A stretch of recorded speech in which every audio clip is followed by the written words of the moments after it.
This is John Madden in east central Mexico up against the Gulf Coast, a couple hours north of Veracruz. That road up there is the autopista. It's a very fast way to get north and south in this part of Mexico. Double truck, illegal in the US. They carry big loads down there. Another one. I always seem to start videos either under that bridge. Oh, here comes some cattle. This is gonna be interesting. We went through this the other day. Little cattle drive. They move their cattle around from one field to another, and the cars got to stop. And there are terrible potholes right under that bridge too. So, he's moving them. They have a field right next to the autopista. I think that's where he's moving them to today, and that's what he did the other day. So that's pretty fun. Look at the cars piling up back there. The other day it was a kid on a donkey being assisted by a guy on a motor scooter. I've got a great video of that one. Taxis. Lots of taxis. Poor people don't own cars around here, and taxis are dirt cheap, and it provides people with not much of a living. A lot of taxi drivers have a second job too.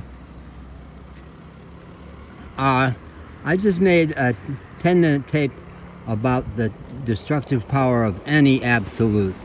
When you let any absolute principle run your life, it's going to be trouble. When I worked for AT&T, a really wise manager of commercial accounts for AT&T would say to his clients, a lot of consulting firms will tell you that customer always comes first, will do anything to keep you happy. I don't follow that principle. I have to hold in dialectic, I have to balance your needs and my staff needs.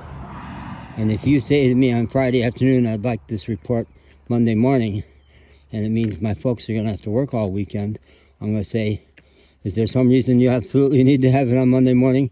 Because I want them to have the weekend off. Yeah. That was courage and integrity.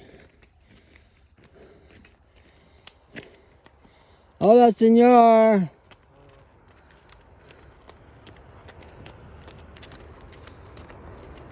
Buenos dias. Different kid. Maybe same donkey.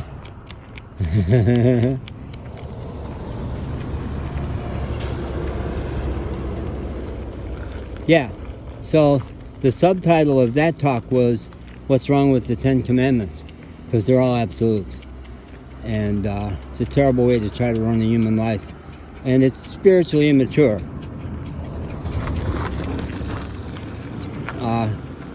Spiritual maturity and any really mature religion will tell you that you don't run your life by rigid rules.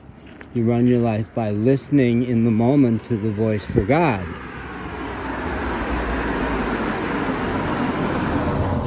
Right before the COVID hit Asheville, I guess it was hitting already, but we didn't know it, February of 2020, I was arrested for punching a guy.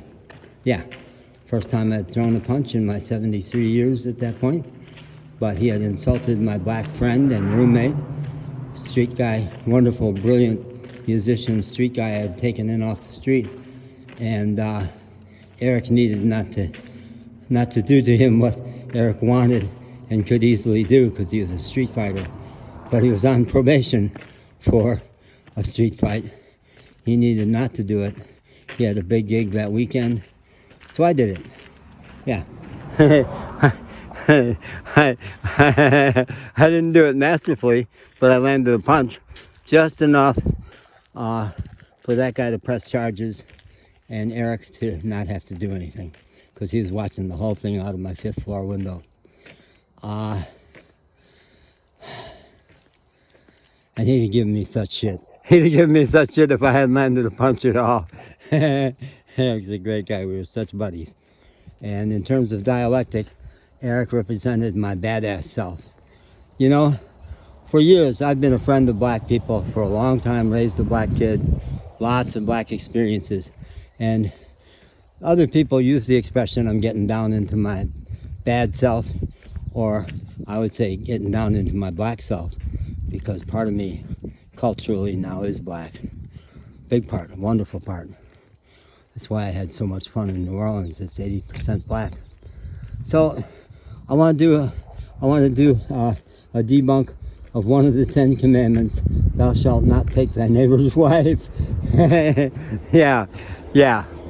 I was living in Northeast City and had a multifaceted relationship with a fabulous woman. She was doing some work for my consulting business, and we were really good personal friends. And I was good personal friends with her husband. But he had a very high-powered job, and he was full-time grad school. He was not available. She was not getting her needs met. He wasn't giving her the love she needed, and I filled in. Yeah, we never intended it. We just got closer and closer, and it just happened for a couple of months. And I called myself his anonymous assistant, because I never meant harm for him. I never wanted to take her away from him.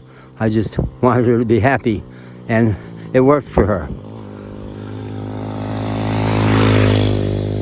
The really funny sub-story from all that was, she told me the story.